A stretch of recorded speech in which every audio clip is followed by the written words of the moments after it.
Assalamualaikum warahmatullahi wabarakatuh.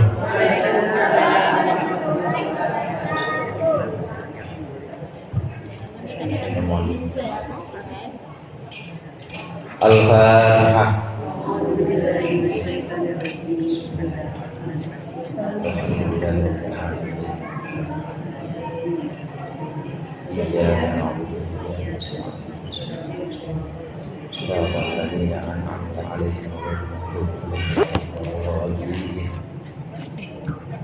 Bismillahirrahmanirrahim.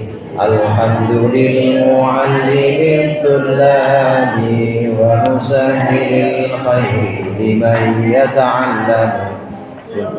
Salatu wassalamu ala nabi wa alihi wa sahbihi jami'an. Ya Rabbana kaffir 'anna dhunubana wa walidina wa liman huwa muslimun.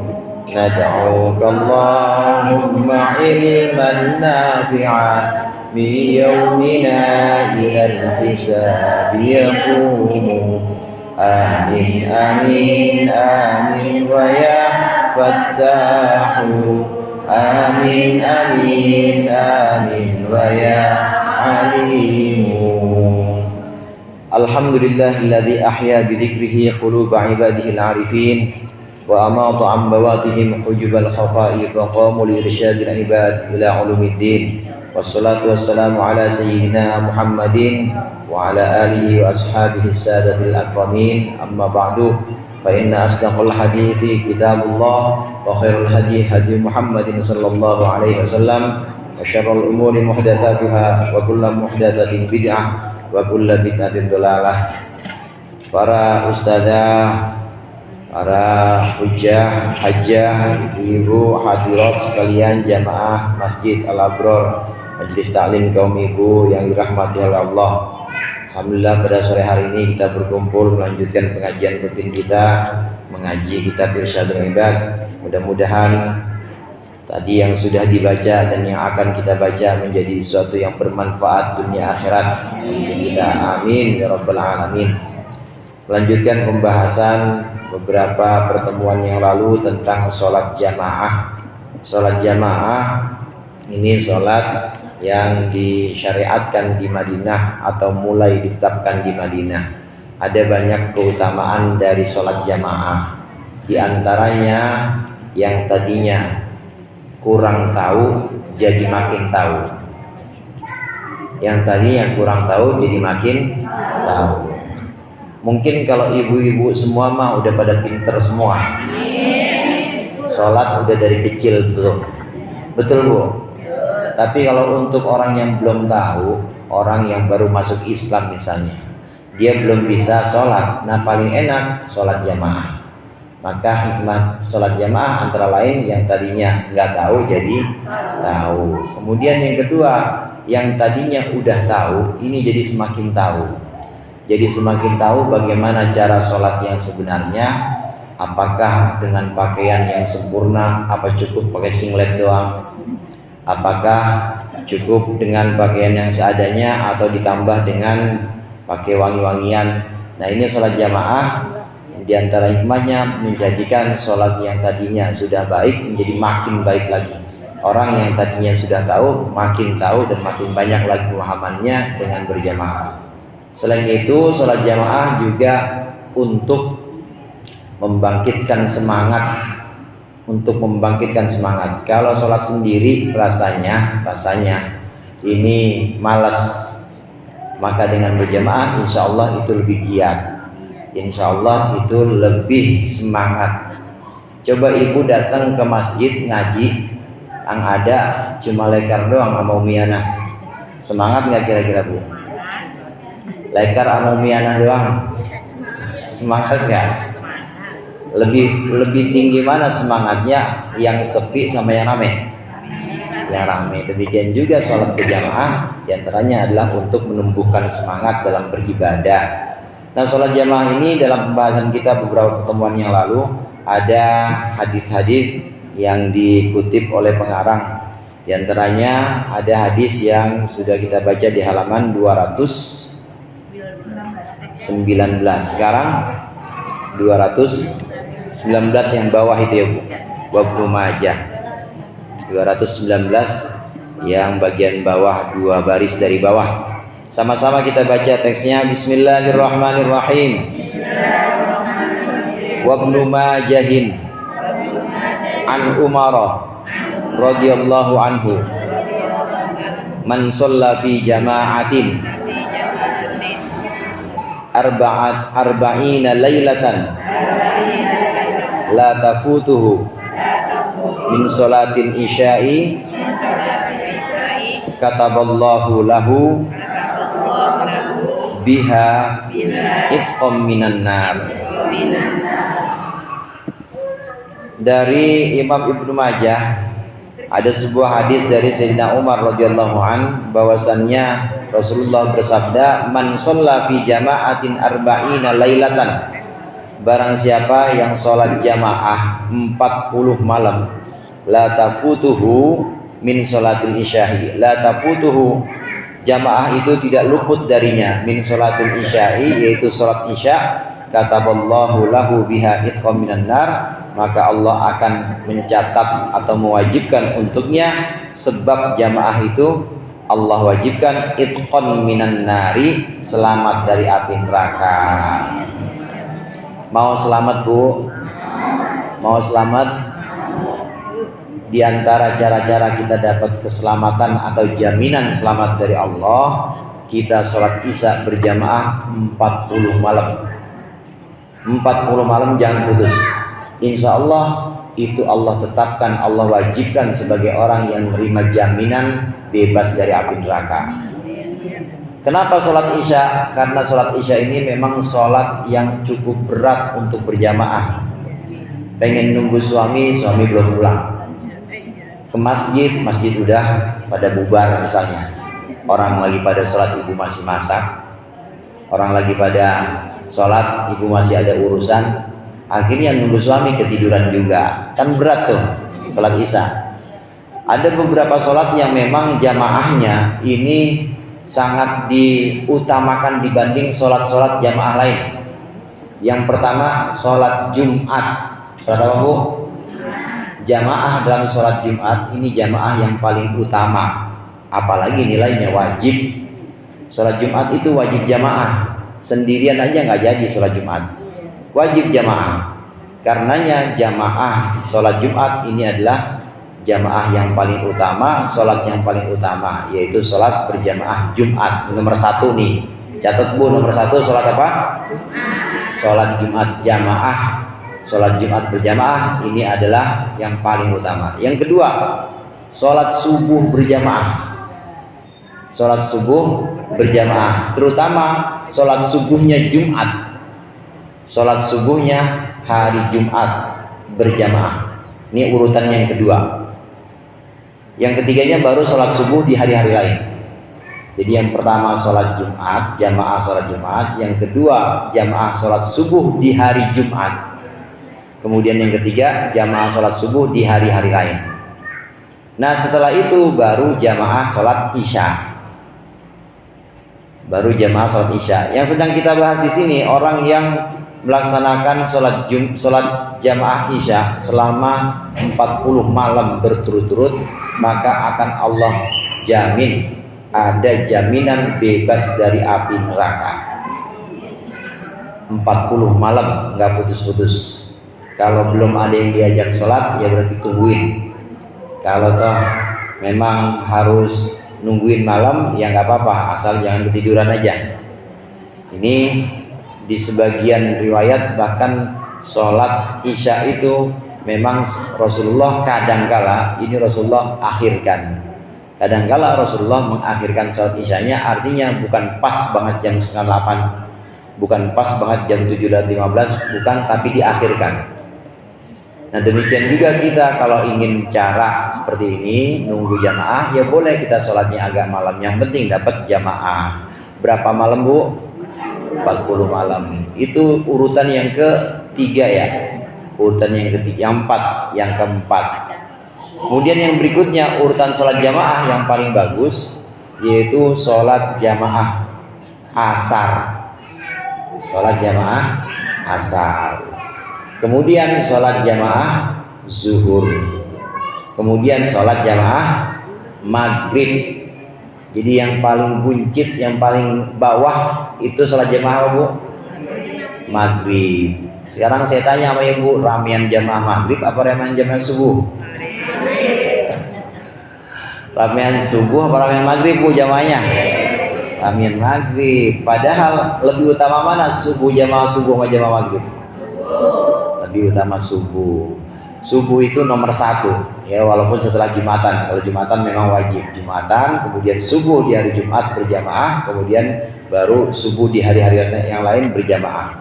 Nah ini dibebaskan, diberikan jaminan bebas dari api neraka oleh Allah kalau bisa melaksanakan sholat isya berjamaah 40 malam, apalagi kalau bisa subuhnya juga. Ibu-ibu hadirin hadirat jamaah rahimakumullah, memang sholat itu ada ditinjau dari jamaahnya, ditinjau dari pelaksanaan secara berjamaah, urutannya seperti tadi. Tapi kalau dari status sholat itu sendiri, sholat yang paling utama ini kalau dilihat dari status sholatnya. Kalau dilihat dari status sholatnya, sholat yang paling utama yang pertama adalah sholat asar. Ini bukan ditinjau dari jamaahnya, bukan, tapi sholatnya itu sendiri. Sholat yang paling utama adalah sholat asar. Allah Subhanahu wa ta'ala berfirman, hafidhu ala sholati was sholawati, hafidhu ala sholawati was sholatil wusta. Jaga sholat-sholat was sholatil wusta, dan juga sholat wusta. Siti Aisyah radhiyallahu anha mengatakan yang dimaksud dengan sholat wusta itu adalah sholat asar. Kenapa disebut sholat asar? Kenapa sholat wusta atau sholat yang paling utama ini adalah sholat asar? Karena asar ini adalah pengganti atau di pertengahan antara malam dengan siang. Antara malam dengan siang. Sebutannya adalah sholat wusta. Jadi kalau dari segi urutan, yang pertama dari segi sholat atau status sholatnya masing-masing, yang paling utama pertama sholat asar, kemudian yang kedua sholat subuh, yang ketiga sholat isya, yang keempat sholat zuhur, yang kelima sholat maghrib. Sholat maghrib ini urutan status sholatnya, tidak dilihat dari jamaahnya, tidak dilihat dari pelaksanaannya secara berjamaah, tapi keutamaan sholat itu sendiri. Nah, ada berbagai macam sholat ini. Imam Ar-Rafi'i menyebutkan ini sholat merupakan ibadah-ibadah para nabi terdahulu. Nabi-nabi dulu juga sholat sebagaimana umat Nabi Muhammad SAW. Bedanya umat terdahulu itu 50 waktu. Kalau kita berapa waktu Bu? 5 waktu. 5 waktu itu maksudnya 5 jenis sholat itu. 5 jenis sholat mulai dari zuhur, asar, maghrib, isya, subuh. Itu 5 jenis sholat. Nah kalau orang-orang terdahulu sebelum Nabi Muhammad SAW 50. Jadi 50 macam sholat. 50 macam sholat. Nah waktu-waktunya kapan? Apakah setiap waktu? Tidak. Waktu-waktunya tetap ditentukan. Waktunya ditentukan sesuai dengan waktu yang 5 itu. Bedanya subuhnya, di waktu subuh misalnya, di waktu subuh atau pagi hari ini ada 5 jenis sholat. Ada 10 jenis sholat. Kemudian di waktu zuhur ada 10 jenis sholat lagi. Di waktu asar ada 10 lagi. Maghrib ada 10 lagi. Isya ada 10 lagi. 10 kali 5 jadi berapa? Sama nggak Bu? Sama kayak kita juga. Jadi 50. Cuma kita cuma 1 jenis. Ini keringanan. Ini merupakan dispensasi kemurahan untuk kita umat Nabi Muhammad SAW. Yang umatnya kecil-kecil, mana umurnya pendek-pendek lagi. Ada yang umur di sini ada yang umur 100. Ada yang umurnya sampai 100. Jarang banget umatnya Nabi Muhammad yang umurnya sampai 100. Umat-umat terdahulu kuat. umurnya itu ya 250, umurnya itu 600. Nabi Nuh 1250 umurnya, tunggu 1250. Nabi Musa 600. Ya udah ada manusia, Nabi kan manusia Bu. Iya Bu, ini pun ada orang banyak gitu. Udah ada orang banyak. Cuma ya memang tidak seperti sekarang. Kuat-kuat umat terdahulu pakai ibadahnya 50. Nah umat Nabi Muhammad orangnya kecil-kecil, umurnya pendek, mana jauh banget lagi dari Nabi. Kan kita paling jauh Bu. Paling jauh kalau dilihat dari Mekah, kalau diukur dari Mekah, itu kita yang ada di Indonesia itu kan paling ujung.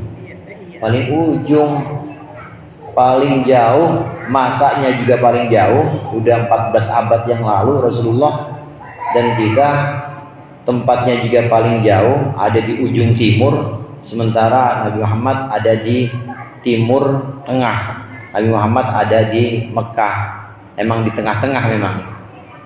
Hikmahnya kenapa Rasulullah ini diutus di tengah ini supaya gampang. Jadi kalau mau ke arah timur yang gak terlalu jauh, mau ke arah barat seperti ke Eropa, ke Amerika yang ujung barat itu juga nggak terlalu jauh, maka Rasulullah ditempatkan di tengah situ.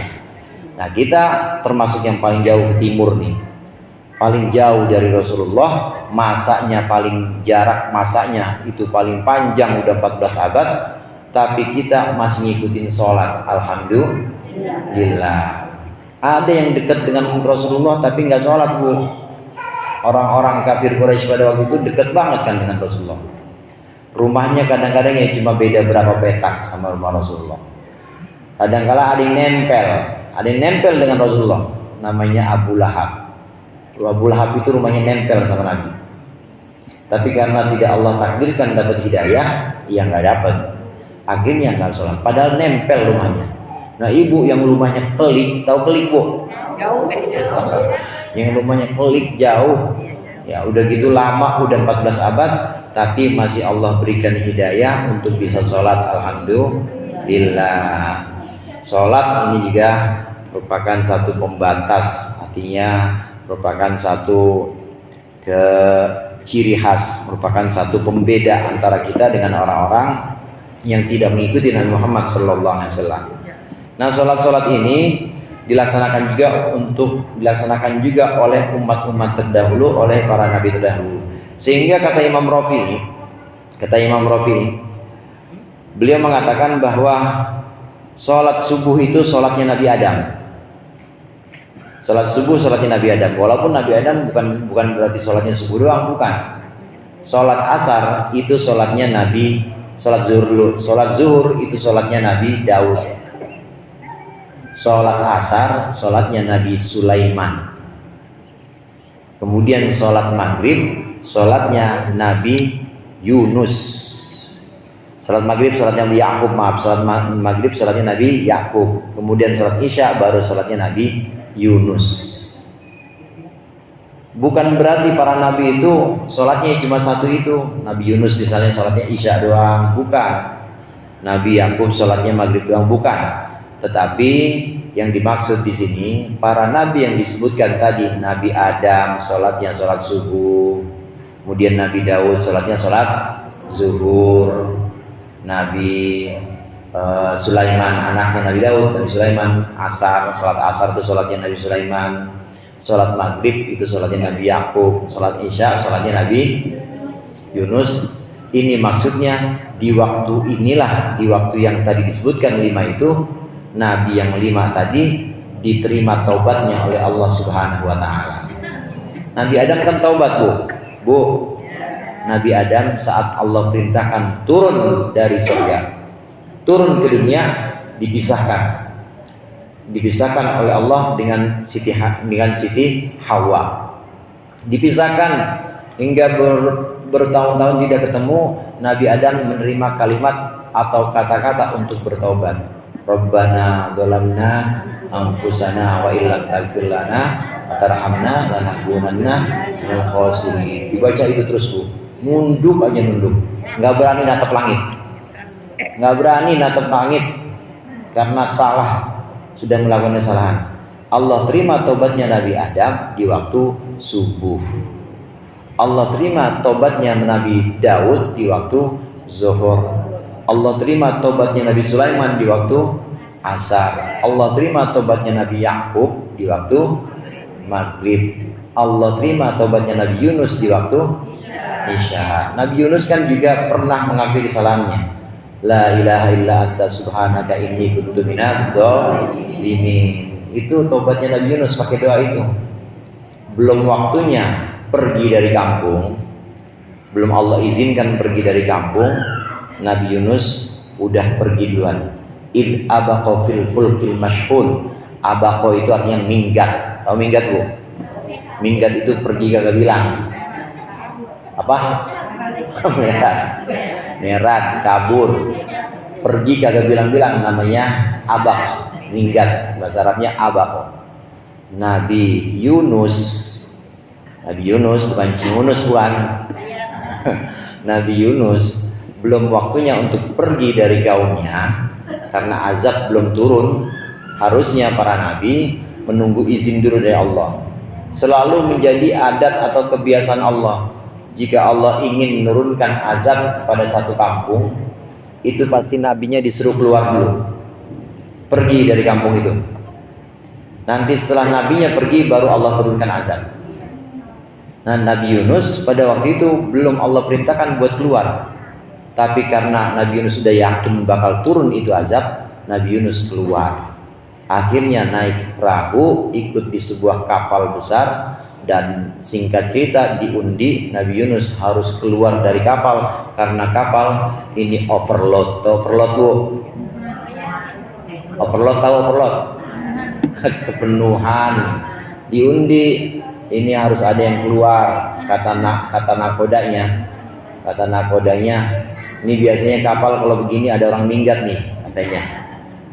Udah punya insting, emang begitu kalau nakoda. Ini biasanya kapal nggak biasanya kayak begini. Ini kalau begini biasanya ada yang minggat. Ayo yang minggat pergi, nggak ngaku Nabi Yunus. Tapi kemudian diundi ya keluarlah nama Nabi Yunus, harus keluar dari perahu, nyebur ke laut, terus dimakan dan sama ikan. Ikan apa pun namanya? Ikan nun. Ya kayak paus, dan mungkin engkongnya paus itu duluan.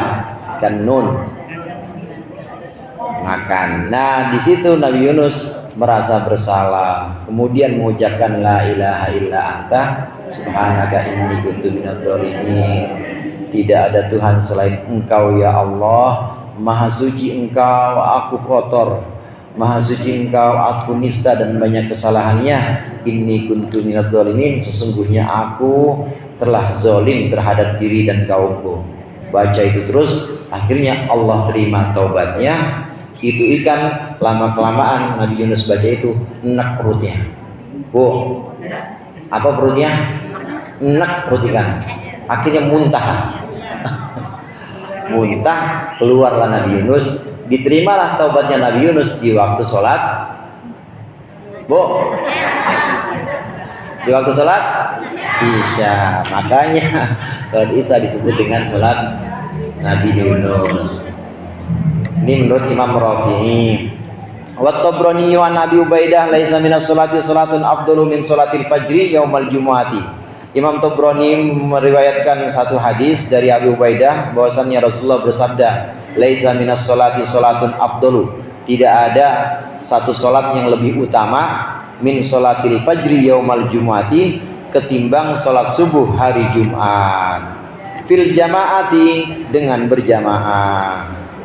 Wa ma ahsibu man syahidaha minkum illa maghfuran lahu, dan tidaklah aku menganggap seseorang yang menyaksikan jamaah subuh, maksudnya melaksanakan jamaah subuh minkum dari kalian, illa maghfuran, kecuali jadi orang yang diberikan ampunan lahu untuknya. Titik. Sabda Rasulullah SAW, tidak ada sholat yang paling utama kecuali sholat berjamaah subuh di hari Jumat. Tidak ada sholat yang paling utama kecuali sholat berjamaah subuh hari Jumat. Kata Rasulullah, aku tidak menyaksikan orang-orang yang sholat jamaah subuh di hari Jumat kecuali aku melihat itu adalah orang-orang yang sudah Allah ampuni. Dan Rasulullah bisa melihat nyata, terang, ketara banget orang yang berjamaah sholat subuh di hari Jumat. Ini oleh Rasulullah kelihatan cahayanya, cahaya orang-orang yang diampuni oleh Allah, yang Allah berikan maghfirah. Ampunan itu penting. Maghfirah atau ampunan, dihapus dari dosa, itu dasarnya. Maghfirah, kadang kita kenal maghfirah, kadang kita kenal rahmah. Maghfirah itu ampunan, kalau rahmah kasih sayang. Kasih sayang. Ibu mau dikasih sama Allah? Mau dikasih sama Allah enggak? Mau disayang enggak sama Allah? Apa aja dikasih sama Allah atas dasar sayang, namanya kasih sayang, rahmat. Nah, rahmat ini baru didapat kalau sudah Allah turunkan maghfirah, kalau sudah Allah turunkan ampunan. Jadi maghfirah dulu, ampunan dulu, habis itu baru rahmat. Ampunan dulu baru kasih sayang.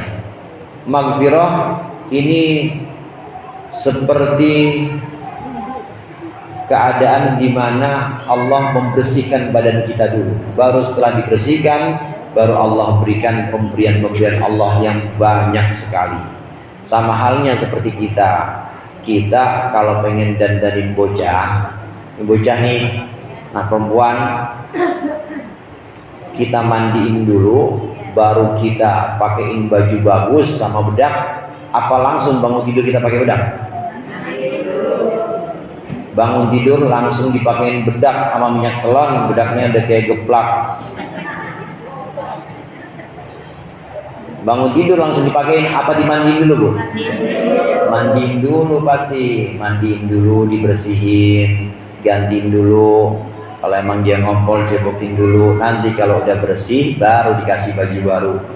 Kalau udah bersih baru dikasih minyak telon, dikasih parfum, apa namanya parfumnya buat anak, apa view,